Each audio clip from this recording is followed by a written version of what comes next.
Who seeks recognition? Mr. Chairman. Mr. Chairman. For what purposes, gentlemen from I have an Oregon? amendment at the desk. Has that amendment been, is that amendment to Title I? I believe it is. It's in the definitional sections. And has that amendment been made public for more than 2 hours? I don't know that it's been here more than 2 hours, but it has been submitted at full 100 copies in advance. Will the hopefully on recycled, environmentally sensitive paper. That's very admirable. But I'm concerned about the carbon emissions from all the extra. Let's have an identification of the amendment before I recognize you to offer it. It would be Walden-018. At least that's the title at the top here. It was in that box we put on the table that's now disappeared from the table.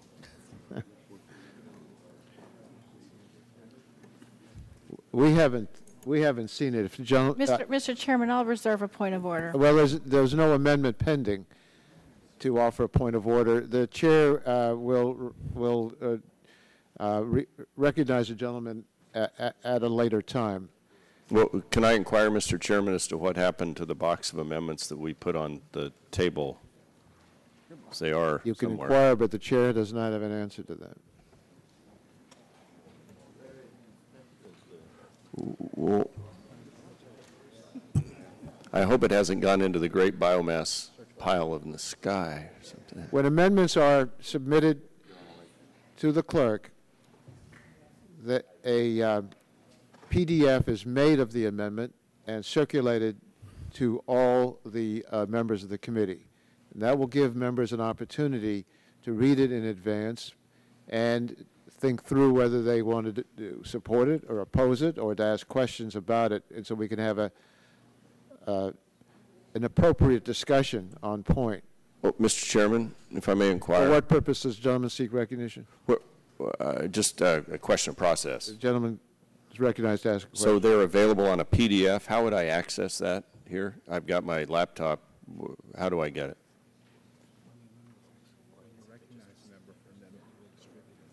I wasn't aware we'd be able to look at them by PDF. Okay. As I understand it, when a member is recognized to offer an amendment, Yes, it is sir. then sent on a PDF, but it has to be submitted 2 hours in advance. Would the gentleman... Are those the rules of our...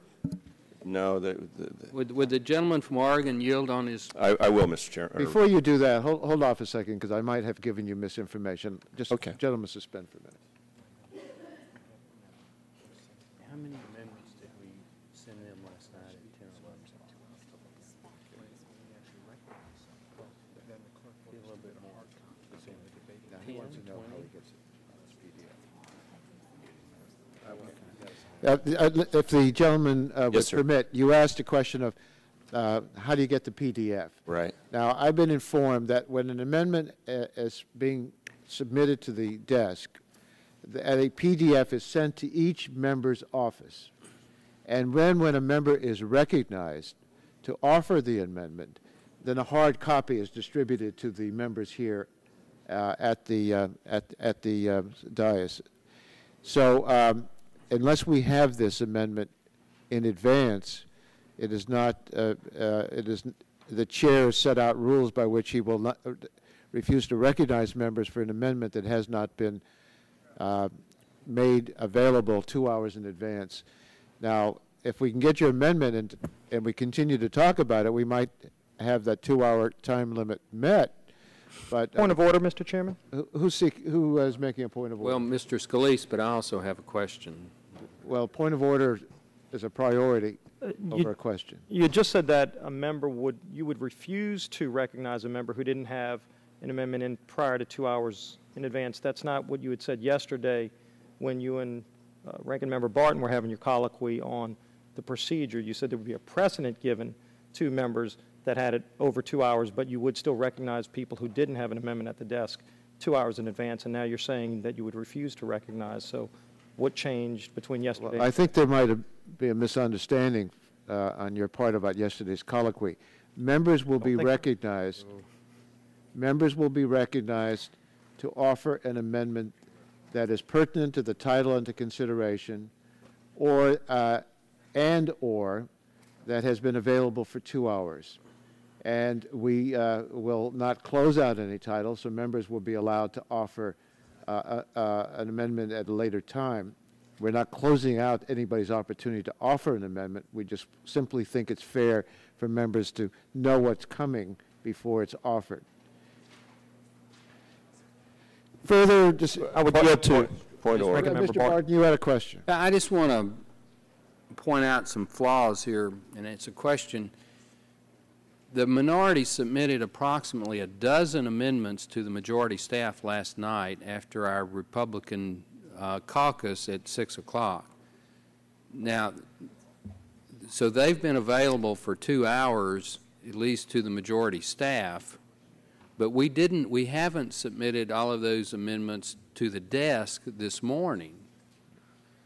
Mr. Dingell's first amendment was not seen by the minority last night, but it has been circulated today, but he was recognized within this 2 hour window. So we've got a situation here.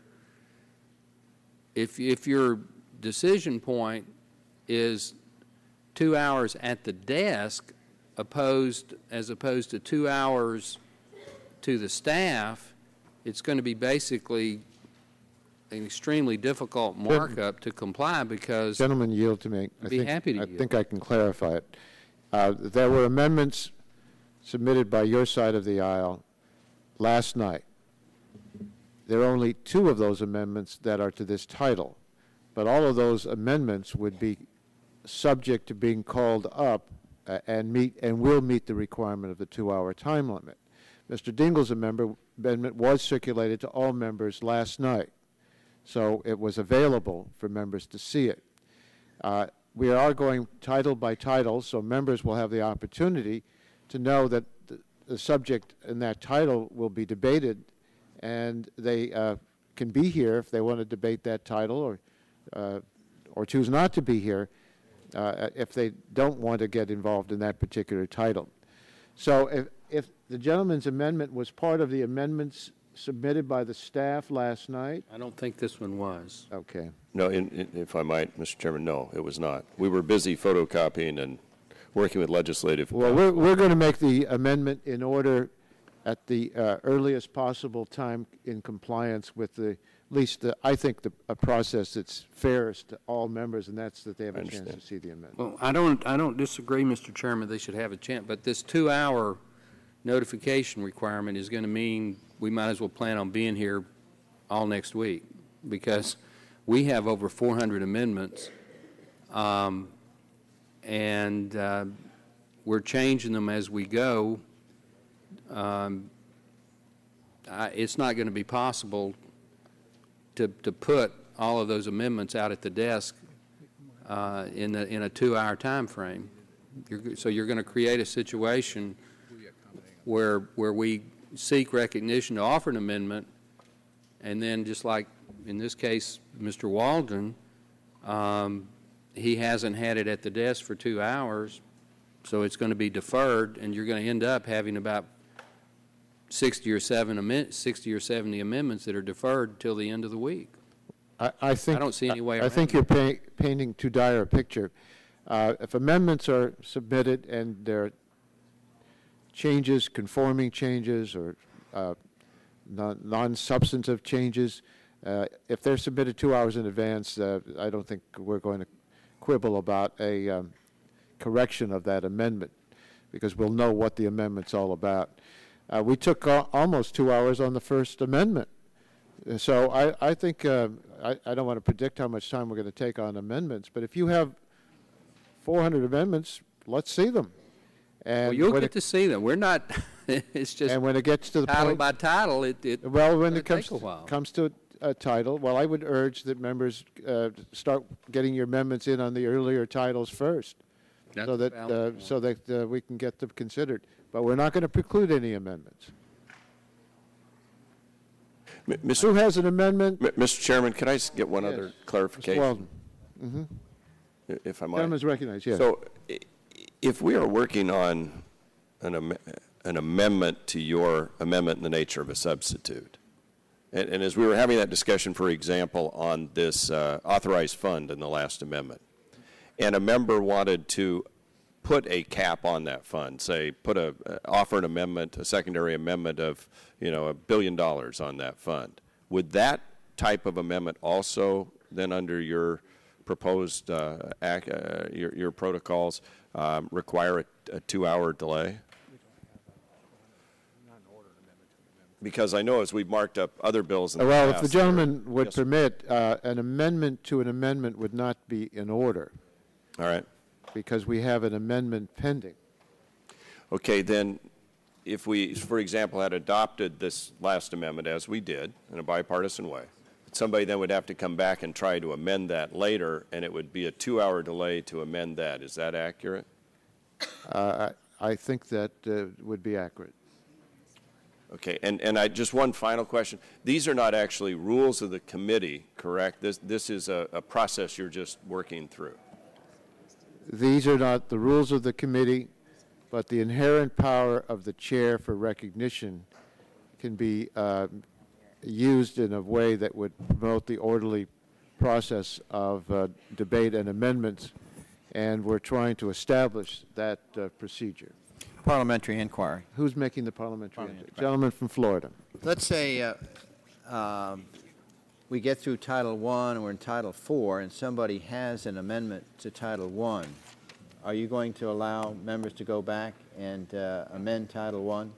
I don't want to be rigid and say that they can't at that point, but I would expect that if you've passed up Title I, that your appropriate time to offer an amendment to Title I will be at the end of the bill, because we do want to go Title I, II, III in sequence, and it wouldn't be helpful to members to take them by surprise on an amendment on Title I after we've just completed Title V. No, I understand that, but you offer an amendment, let's say, in noon for Title I, and it's Thursday, and you've had 2 or 3 hours. Could the member then go back and amend Title I with this? Are you allowing that? On Thursdays, the rules are different. No, it's a joke.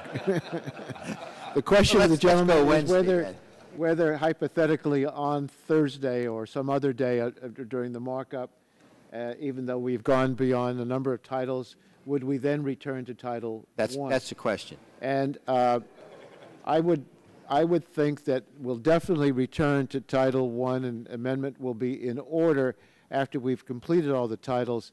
And I would think that's the fairest way to proceed, but I don't want to say absolutely rigidly, because in consultation with Mr. Barton and others, we may think it just makes a lot of sense. It's an amendment that's been agreed to. So just give me a little leeway, and we'll try to make this whole process work. And I certainly will, and I understand that. But in protocol and historical, could a person in a full markup, hasn't it been historically that a person could go back to Title I and offer amendment, even though it was past Amendment 1? Haven't we done that? Well, it depends on the process. If we are considering a bill title by title, an amendment may be offered to Title I, and after all amendments have been offered to Title I, the title is closed. But we are not proceeding on that basis. Okay, thank you. Mr. Chairman, one other parliamentary Yes. inquiry. Gentleman's recognized. So that we can help with the process you're establishing. Would it be asking too much then of the staff to notify us of when the amendments were received by your office? In other words, we drop off a box of amendments. I don't know at what point that 2-hour clock starts. I know when I drop We'd be it off. happy to do that. That way we can not call up amendments that aren't. We'd be happy to do that. Thank you, sir. Okay, thank you. Well, the chair seeks recognition for someone who has an amendment to Title I that has been submitted 2 hours in advance. Yes, gentleman from Michigan, Mr. Rogers. Thank you, Mr. Chairman. For what purpose do you seek recognition? To offer an amendment, Amendment 601 at the desk. And is that, if the chair may inquire, an amendment to Title I? Yes. Oh, I'm sorry. Yes. And Your counsel. was it submitted last night with the other amendments? It meets your 2-hour requirement, Mr. Chairman, with the one exception that there was about a 2 or 3 word change in the exact amendment to make it germane. Okay, well, Didn't change. could you identify the amendment so we'd all know which one it is? It is Rogers 601.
It has.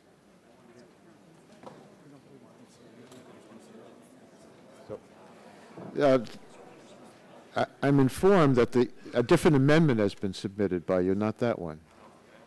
Just as you stated, Mr. Chairman, sometimes there's perfecting language. The amendment is identical to the intent. There was a slight change. I think it's 3 words total to make sure that it met the conditions of germaneness. The amendment is the same, and they have it at the desk. Okay. Gentlemen will wait.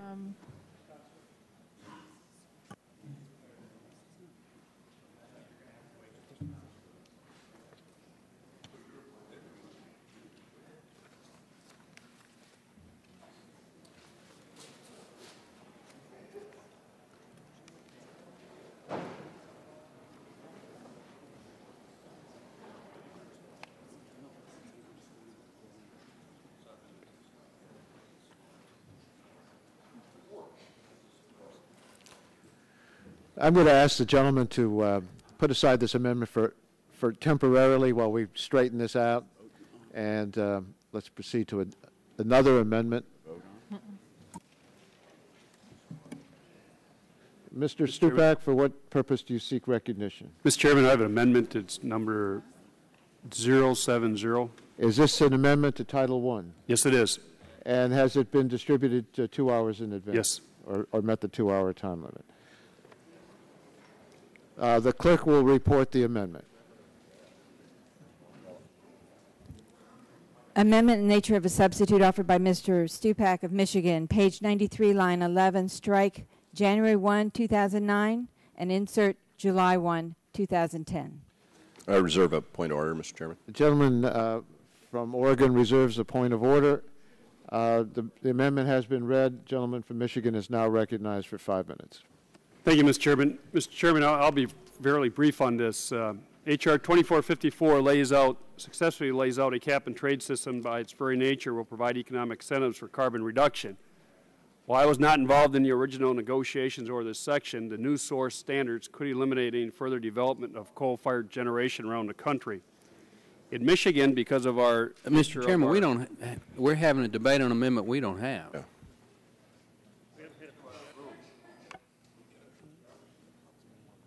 The gentleman from Michigan will suspend. Do we have a hard copy distributed? It's coming, Mr. Chairman. Okay, let's hold off until this amendment. So we're debating is the second Democrat amendment in a row, and this one we don't even have it at the desk. The copies are coming. That's a fair way to do things, Mr. Chairman. Well, I think you make a very good point, and we will suspend until you have the amendment.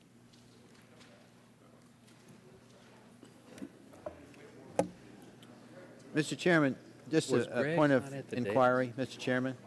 Was Greg Walters not at the desk? I don't know. Just a point of inquiry. Mr. Stearns? Now, does this 2-hour rule apply to your side too? Yes. So that means if your side suddenly wants to amend their own, as a result of the discussion here, we have a debate, and they suddenly realize they made a mistake in their bill, they want to amend their own amendment, they won't be able to do it without a 2-hour delay? The chair's going to have to deal with real situations instead of hypothetical ones. Let's see if we can get this thing to work. Well, Mr. Stupak's amendment is not even at the desk, Mr. Chairman. I think I'm probably for Bart's amendment, based on what little I've read about it, but it's not. Okay. Greg's was at the desk. Mr. Rogers was at the desk, but Mr. Rogers can't be found. The chair will indicate that the amendment is at the desk. It is now being distributed. The gentleman from Michigan has asserted that his amendment was submitted 2 hours in advance. We have indication from our staff, and be interested if your staff has other information to the contrary. If not, this appears to be an amendment that would be in order under the rules that we're operating under. That you created.